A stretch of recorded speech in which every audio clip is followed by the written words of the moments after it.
আসসালামু আলাইকুম। বীর চট্টলা টিভি থেকে নীলা ইসলাম বলছি। লক্ষ্মীপুর সদর উপজেলার ৪ নং চর রোহিতা ইউনিয়নে আগামী ১৯ জুলাই ঢাকায় অনুষ্ঠিতব্য জাতীয় সমাবেশ সফল করার লক্ষ্যে গণসংযোগ, লিফলেট বিতরণ ও স্বাগত মিছিল অনুষ্ঠিত হয়েছে। এই কর্মসূচির আয়োজন করে বাংলাদেশ জামায়াতে ইসলামী চর রোহিতা ইউনিয়ন শাখা। অনুষ্ঠানে প্রধান অতিথি হিসেবে বক্তব্য রাখেন লক্ষ্মীপুর জেলা জামায়াতের সাবেক সংগ্রামী সেক্রেটারি ফারুক হোসেন নুন্নবী। তিনি বলেন, এবারের জাতীয় সমাবেশ হবে চাঁদাবাজি, দখলবাজি ও সন্ত্রাসের বিরুদ্ধে জনগণের প্রতিরোধের মঞ্চ।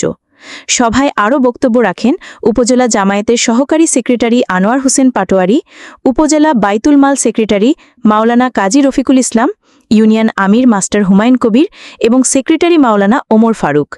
এছাড়া ইউনিয়ন ও ওয়ার্ড পর্যায়ের বিভিন্ন দায়িত্বশীল নেতৃবৃন্দ উপস্থিত ছিলেন।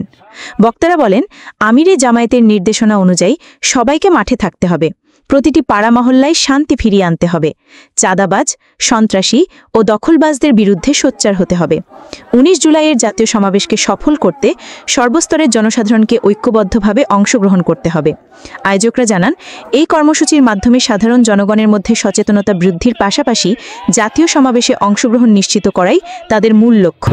সংগ্রামী বিক্ষুব্ধ জনতা, রসুলগঞ্জবাসী, সাংবাদিক বন্ধুগণ, ব্যবসায়ী বৃন্দ, সর্বস্তরের মেহনতি মানুষ, আসসালামু আলাইকুম ওয়া রাহমাতুল্লাহি ওয়া বারাকাতুহু। ওয়া আলাইকুম আসসালাম ওয়া রাহমাতুল্লাহ। আমরা আজকে স্বাগত মিছিল করেছি। আমাদের কেন্দ্রীয় সমাবেশ বাংলাদেশ জামায়াত ইসলামীর আমির জামাত ডক্টর শফিকুর রহমান জাতির উদ্দেশ্যে ভাষণ দিবে।